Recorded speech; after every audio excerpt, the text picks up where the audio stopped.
With growing resistance to weed control in the U.S. and Canada, farmers require effective solutions in the short and long term. Host of Real Ag Radio, Sean Haney, joins us now with the very latest on this. Sean, good to have you with us. So what are the concerns regarding the current tools on the market? Hey, great to be with you here this morning. So this is something I've been really thinking a lot about and talking to audiences about in some of my speeches is you think about a continuum, and in the middle is weed resistance. We know that it continues to get larger and larger, covering more acres, and more weeds are being impacted. One of the concerns is, we've kind of gone back to some of what's old is new again, to going back to some old technologies, repackaging. We're focusing on herbicide layering, multiple modes of action, but we're also concerned about some of those potentially leaving the market because of activists, maybe even some of the internal workings of MAHA, of course. And, even the comments by Bayer in terms of, because of all this litigation in the courts, we may actually have to remove glyphosate off the market, which would have just a crazy amount of impact on farmers. So I'm concerned we're losing some of those tools.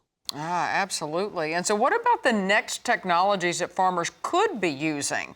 And how does the EPA and the PMRA play a role in that?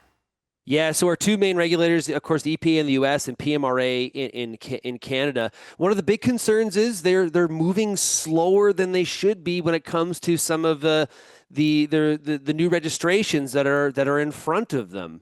And at one time, PMRA was known as being just so slow, and there was a lot of jealousy towards the speed at which EPA worked at.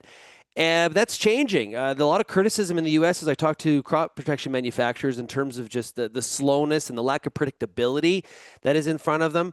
It's a major concern. And so if we're removing the old tools and we're not moving on the new tools from a crop chemistry standpoint, it just allows that weed resistance to this piece in the middle to get wider and wider, and the weeds are winning.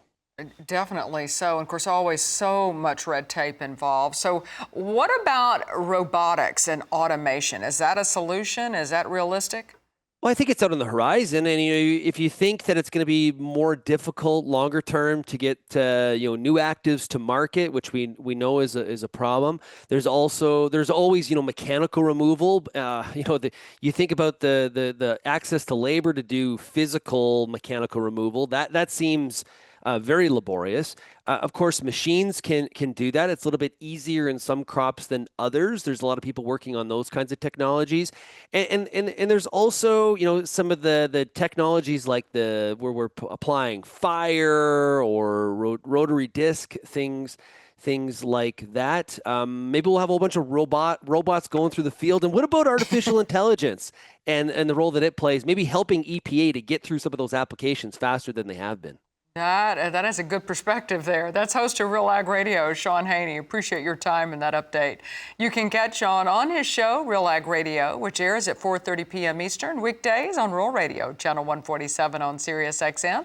And we'll visit with him again tomorrow on Market Day Report.